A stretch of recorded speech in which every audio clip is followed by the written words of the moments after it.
Hey team, got some suggestions for you on how you can hack your own mindset.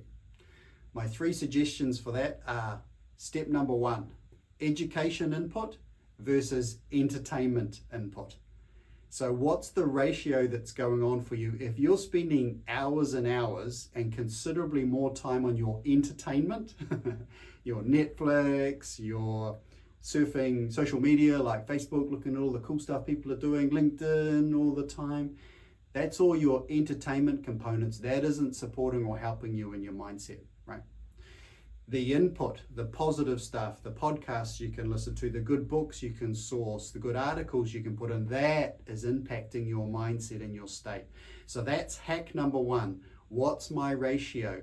4, go from 4, education and uplifting, to 1, entertainment. So if you want to watch an hour of some crummy Netflix stuff that you know is not great, you've got to do 4 hours over here of input as the ratio. Hack number 2, control the first 60 minutes of your day and the last 30 in the closeout. So in your first 60 minutes of the day, you might be getting up, you might be just journaling, like what's coming up for me presently. So you're landing your thoughts, you're mining from your own mind. That might take you 15 minutes, 20 minutes.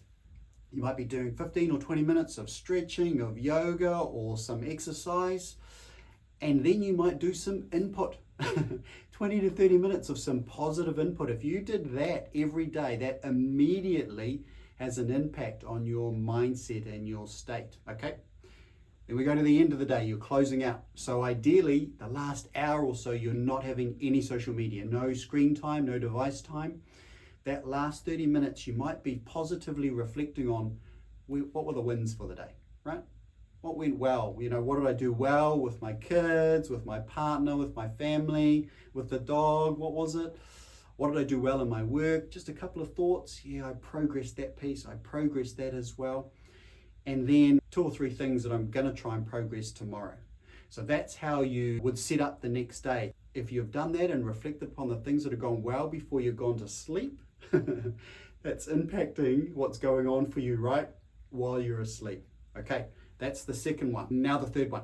When we're doing stuff that's a little bit uncomfortable, or we're changing our behavior like we might be if we're trying to control the start or the end of our day, or we're trying to adjust the education versus entertainment, we can have some emotions come up that we don't really enjoy, right? Because it's some change, it's difference for us. It's figure out how is a good way to regulate our own emotions around change. So it could be that I find this and this and this really triggering. Okay, cool. I still have to be in those environments, right? Noted. What am I going to do? What works for me? Is it journaling? Is it walking outside? Is it changing up things, how I show up?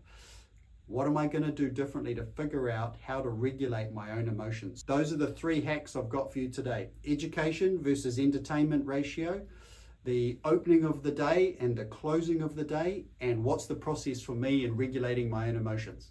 Okay, that's your hacks. Steve out.